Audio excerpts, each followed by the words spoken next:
ജനത്തിന് ഒരു പ്രതീക്ഷയുമില്ലാത്ത ബജറ്റാണ് സംസ്ഥാന സർക്കാരിന്റേതെന്ന് കെപിസിസി വൈസ് പ്രസിഡന്റ് വി.ടി. ബൽറാം.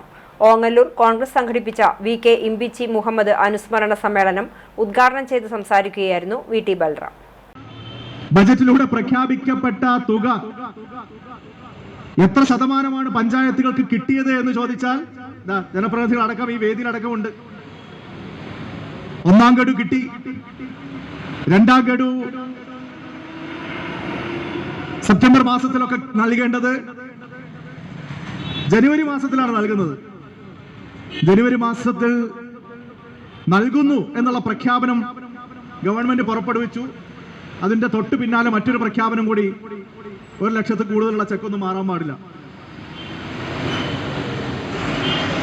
അപ്പോ ആ പദ്ധതി പഞ്ചായത്തുകൾക്ക് ഉപയോഗിക്കാൻ സാധിച്ചില്ല.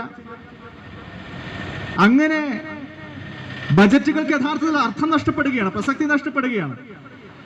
നാളത്തെ പത്രത്തിൽ അതത് പ്രദേശത്തെ MLA-മാർക്ക് ഇതാ ഞങ്ങളുടെ മണ്ഡലത്തിൽ 100 കോടിയുടെ വികസനം, 200 കോടിയുടെ പദ്ധതികൾ പ്രഖ്യാപിച്ചു എന്നൊക്കെ പറഞ്ഞ് ഭരണപക്ഷ MLA-മാർക്ക് മേലടിക്കാം എന്നതല്ലാതെ ഈ ബജറ്റുകളുടെയൊക്കെ അർത്ഥം തന്നെ നഷ്ടപ്പെടുകയാണ്.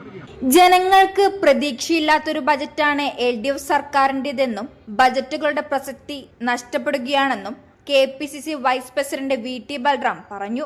ഓങ്ങല്ലൂർ പഞ്ചായത്ത് കോൺഗ്രസ് കമ്മിറ്റിയുടെ ആഭിമുഖ്യത്തിൽ സംഘടിപ്പിച്ച വി.കെ. ഇമ്പിച്ചി മുഹമ്മദ് അനുസ്മരണ യോഗം ഉദ്ഘാടനം ചെയ്ത് സംസാരിക്കുകയായിരുന്നു വി.ടി. ബൽറാം.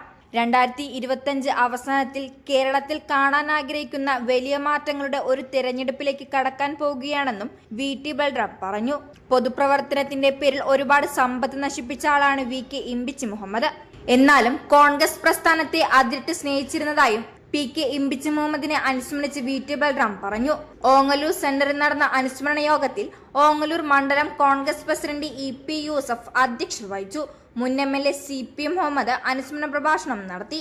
കെപിസിസി അംഗം റിയാസ് മുക്കോളി, പി.കെ. ഉണ്ണികൃഷ്ണൻ, സി. സംഗീത, പി. രൂപേഷ്, പി. രാമദാസ്, ഇ.കെ. മുഹമ്മദ് കുട്ടി ഹാജി, അസീസ് പട്ടാമ്പി തുടങ്ങിയവർ പങ്കെടുത്ത് സംസാരിച്ചു.